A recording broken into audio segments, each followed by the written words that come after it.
Now, let's go to the pandemic and the vaccine rollout.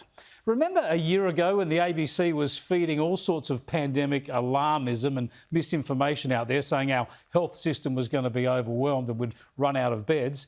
And then they complained the government wasn't running a public information campaign to set everyone straight.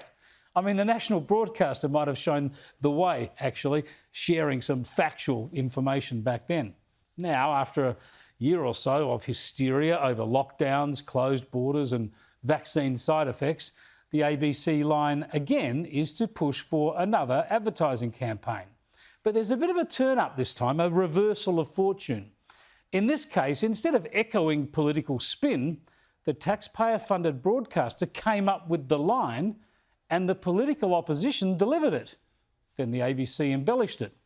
I'll explain it all. It goes like this. First, the ABC 7:30 host, Leigh Sales, wondered on Twitter why there was no national campaign telling people to get vaccinated. She said she'd seen more marketing for the musical Hamilton than she had for public health. Then, the very next day, here's what the Labor leader had to say. More ads for Hamilton the musical than there are for getting people vaccinated. Hey presto, there you go. Now, Albo's been caught out, as you know, plagiarising Ronald Reagan before and Michael Douglas. Now he can add Leigh Sales to the list. And just in case that wasn't cute enough, have a look at how the ABC's Andrew Probyn, their political reporter from Canberra, have a look at how he packaged it up for for Hamilton, for you. Whereas the Brits have conscripted stars and Singapore some dubious pop, the Australian government has relied on the likes of a telegenic medic for the vaccine sell. There's more ads for Hamilton the musical than there are for getting people vaccinated. Now there's a thought.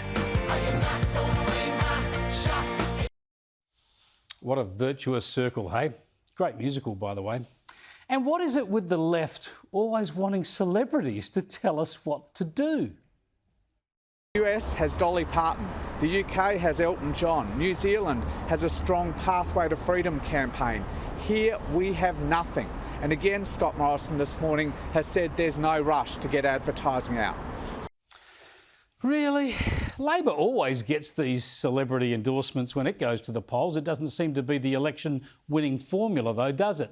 Might be time to come up with a new advertising strategy. Anyway, about 3.5 million Australians have got the jab now. No one is getting infected with the coronavirus in Australia anyway, of course, so most people are pretty relaxed about it, as the number of vaccinations ticks up by up to 100,000 people a day. But Labor is calling it a shambles and blaming the federal government. We know from the companies supplying the vaccines that the Commonwealth is receiving about 1.4 million doses of COVID vaccine every week, but only 450,000, about 1 in 3 doses, are ending up in people's arms. Now, that's all fine. That's a reasonable political attack. It is just politics after all, and if it encourages people to see their doctor and get vaccinated, then all well and good. But blaming the coalition government for the lack of vaccine or the lack of rush, the lack of urgency for the vaccine rollout doesn't really stack up when you find out that one of the Labor premiers hasn't even bothered to roll up her sleeve yet. A lot of people are getting their flu shots first because we're coming into the flu season, so I'll be doing that and then I'll be getting my COVID vaccine. Wise move, Premier. It's not often I agree with her. The flu is more of a threat right now, especially for the young and the healthy. So talk to your doctor, get it right, and let the most vulnerable get the COVID vaccine first, I reckon. It's pretty simple, really, anyway. When governments take extreme action to keep the country virus-free, you can't be surprised by a lack of vaccine urgency.